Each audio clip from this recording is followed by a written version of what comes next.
Tipiter Polda Sumsel periksa 60 saksi terkait dugaan korupsi lahan kolam retensi Simpang Bandara Palembang.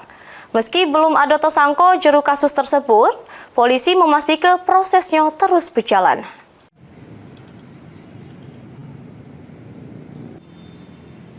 Juru kasus dugaan korupsi lahan kolam retensi di Simpang Bandara Palembang, Subdit Tipiter Ditreskrimus Polda Sumsel terus ngelaku ke penyelidikan dengan memeriksa 60 wong saksi untuk dimintai keterangan. 2 saksi ahli juga melok dimintai keterangan untuk melengkapi berkas perkara. Selain itu, polisi juga ngirim ke permintaan perhitungan kerugian negara pada BPKP. Polda Sumsel memastikan proses penyidikan bakal terus berjalan untuk nuntas ke kasus tersebut sampai mengerucut siapa yang harus bertanggung jawab. Kurang lebih sekitar 60-an yang sudah kita periksa dalam perkara ini. Dan waktu tahap proses penyelidikan itu baru BPKP mengeluarkan audit investigasi.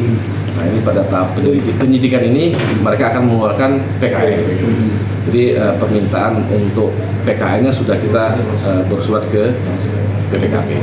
Tinggal masih ada beberapa tahapan lagi yang mungkin kita akan selesaikan. Yang pasti proses penanganan perkara ini masih berjalan.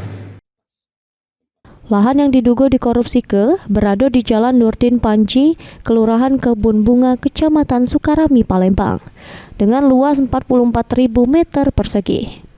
Mulyadi, PAL TV.